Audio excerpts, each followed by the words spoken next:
Përshëndetje të dashur miq, na ka ardhur pranvera dhe kur vjen pranvera sikur fillon dhe gjallërohet edhe shpirti bashkë me lulet. Siç e shikoni edhe vet, sapo kanë filluar të çelin lulet e para, siç janë tulipat dhe zëmbyllat. Në këtë sezon në fakt, kopshti është vendi im më i preferuar. Jemi duke pastruar të gjitha lulet e kalbura, njëkohësisht edhe barat e këqija që kanë bjerë midis luleve.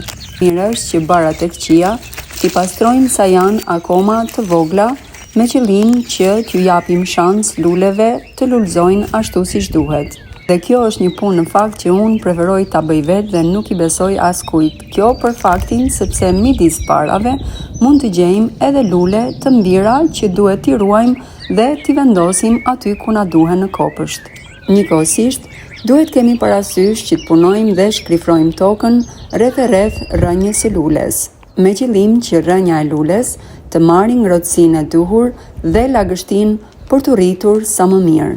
Toka në fakt duhet të qeshim me lulet dhe jo me barat e këqija, kështu që kemi bërë një punë shumë të mirë sot, duke i pastruar dhe duke u dhënë shans luleve që të rriten.